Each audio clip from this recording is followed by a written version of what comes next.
Je suis très fière de mon arrière-grand-mère qui est morte à 102 ans, il n'y a pas si longtemps que ça. Et avant de mourir, c'est la première fois qu'elle se confie à moi. Elle a vécu les guerres mondiales.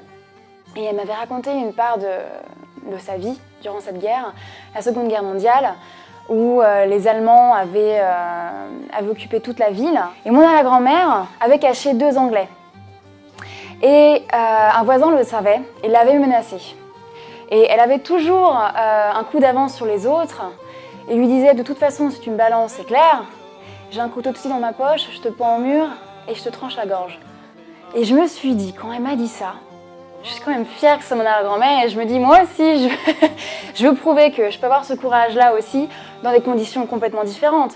Mais c'est juste la force de ce caractère-là en fait qui était vraiment impressionnante. Je dis pas que ce sont peut-être tous les Bretons qui sont comme ça, mais en tout cas moi je retrouve dans chaque personne justement cette force et qui est vraiment, comment dire, qui est porteuse.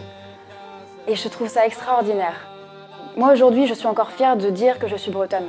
Même si ça ne plaise pas à certains gens, et puis qu'ils puissent avoir un regard, oh, celle-là elle est un petit peu trop fière. Mais oui, mais bon, les Bretons en même temps sont très fiers. On a un sang celte, on a un sang qui... On a une vraie histoire. On a une histoire qui vient de l'Armorique, viking, celtique, voilà, c'est unique. C'est unique au monde, notre histoire. Et j'ai peur vraiment à l'avenir que ça s'efface.